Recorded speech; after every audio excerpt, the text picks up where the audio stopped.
Emmanuel Macron va se pencher sur la lutte contre les incendies, quelques semaines après les feux dévastateurs en Gironde, tout cet été et au-delà.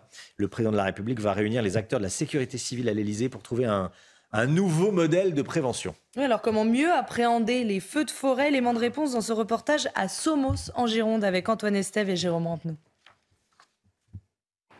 À Somos, le feu a dévoré plus de 700 hectares en quelques heures, le soir du 12 septembre.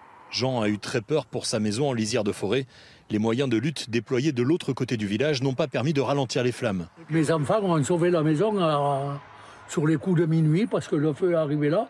Ils ont arrêté une citerne de 12 000 litres qui a arrosé là tout le long pour éviter la maison.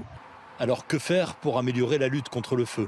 Dans ce village, au plus fort de l'incendie, l'espoir est arrivé par les airs. On s'est aperçu que quand on a eu, je crois que c'est 6 Canadair et tous les différents Dash, hélicoptères et compagnie, c'était beaucoup plus efficace. Les pompiers ont pris une résolution de surtout protéger les habitations.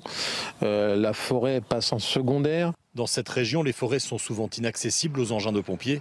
Les soldats du feu réclament que les avions soient basés en permanence à Bordeaux pour intervenir plus rapidement que lorsqu'ils arrivent de leur base de Nîmes, à 1 heure de vol de la Gironde. Nous, depuis 2012, on interpelle au niveau départemental, au niveau national, pour dire que ces avions, ici, on en a besoin.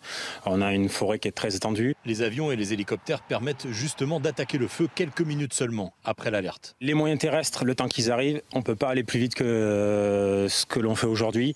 En revanche, d'avoir des moyens à positionnés sur le département, là effectivement on peut gagner du temps. Les pompiers insistent sur ces nouveaux moyens aériens, mais ils constatent aussi qu'il y a un manque cruel de personnel professionnel dans leur rang.